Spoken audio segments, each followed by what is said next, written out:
Allez, bonjour chers amis. Et ça fait longtemps, d'accord? Je commence déjà par vous souhaiter une bonne année, d'accord? Une vraiment très heureuse année. Parce que c'est notre première vidéo de l'année. Donc, donc, je profite ainsi pour annoncer les programmes de l'année, les vidéos qui sont en cours, qui sont à venir, d'accord? Comment nous allons fonctionner en 2020, ok? Donc, n'hésitez pas à vous abonner. Abonnez-vous, activez la cloche de notification parce qu'il y a beaucoup de choses à venir. Donc, tu sais, on va plus tarder. On va se retrouver sur mon écran et on continue. Donc, voilà. Et comme je le disais, donc, nous aurons des tutoriels sur Spring. Donc, comme vous pouvez le voir ici, j'ai parlé de Spring Cloud. D'accord? Donc, vous devez savoir qu'aujourd'hui, nous migrons tous vers des architectures microservices. Donc, nous utilisons de déploiement de plusieurs microservices qui sont amenés à communiquer entre eux. Donc, pour cela, il nous faut une bonne architecture pour pouvoir gérer. D'accord, les montées de charges, la maintenance des microservices et tout cela. Nous allons découvrir tout cela à travers Spring Cloud. D'accord, notre favori, où on aura parlé du gateway, du registry, comment enregistrer les microservices, comment tracer les requêtes, comment monitorer votre application, comment surveiller, d'accord, en temps réel votre application. De cela, nous allons parler d'une nouveauté qui est venue dans Spring en fin 2019, d'accord, et qui fait vraiment briller sur la toile actuellement, c'est-à-dire Spring Reactive, la programmation réactive. Donc, je sais pas, pour ceux qui ont déjà codé en Node.js, ils vont comprendre ce que c'est que la programmation créative. Donc, nous aurons eu à parler de cela, comment cela se fait avec Spring. D'accord, c'est très chic. Ok, donc je vais vous parler aussi de cela. Nous allons parler de cela cette année. Ok, donc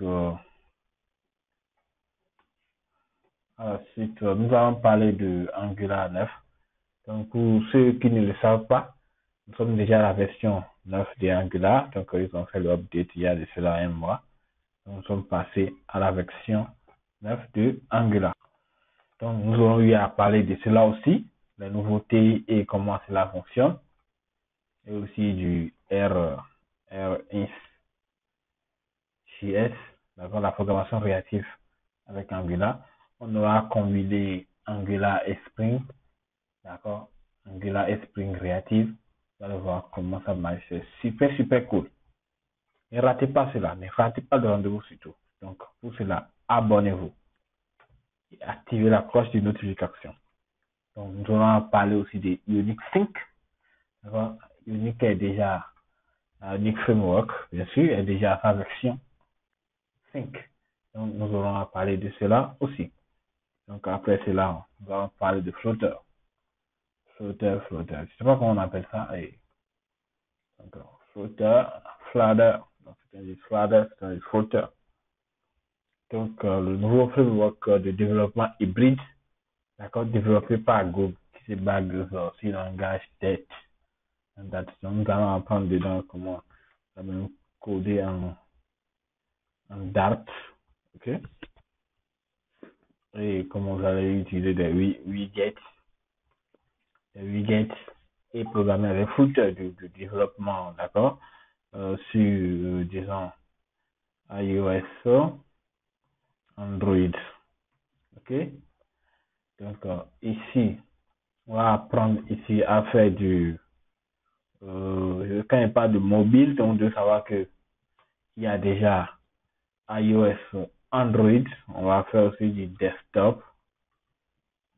Donc, nous allons parler aussi de cela, du desktop, ici c'est desktop, puis du web. Donc, vous allez voir comment même coder en Ionic, vous pouvez combiner votre application sur Android, iPhone, desktop et le web. Donc, c'est vraiment génial. C'est une particularité unique. Donc, Après cela, nous allons parler des trucs importants qui est la résolution des bugs. D'accord? Donc, dans la rubrique de résolution des bugs, donc je vous laisse le choix de mettre en commentaire ce dont vous avez besoin, les bugs que vous rencontrez, c'est comme ça, dans ce langage cité, et nous prenons plaisir, d'accord, de faire un tuto pour montrer comment résoudre ces bugs, d'accord. Et c'est là, et nous allons faire cela. On aura aussi des épisodes spéciaux. Donc, quand il parle des épisodes spéciaux, c'est-à-dire, par exemple, est-ce que vous avez il dit comment exploiter. Quand il dit comment exploiter, par exemple, je prends des times en Java 8. Donc, comment utiliser des times en Java 8. Comment convertir un builder grid en Maven.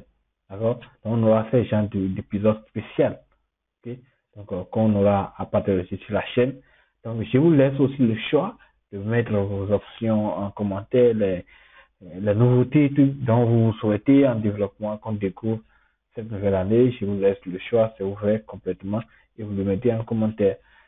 Vraiment, merci d'avoir resté jusqu'à la fin de la vidéo.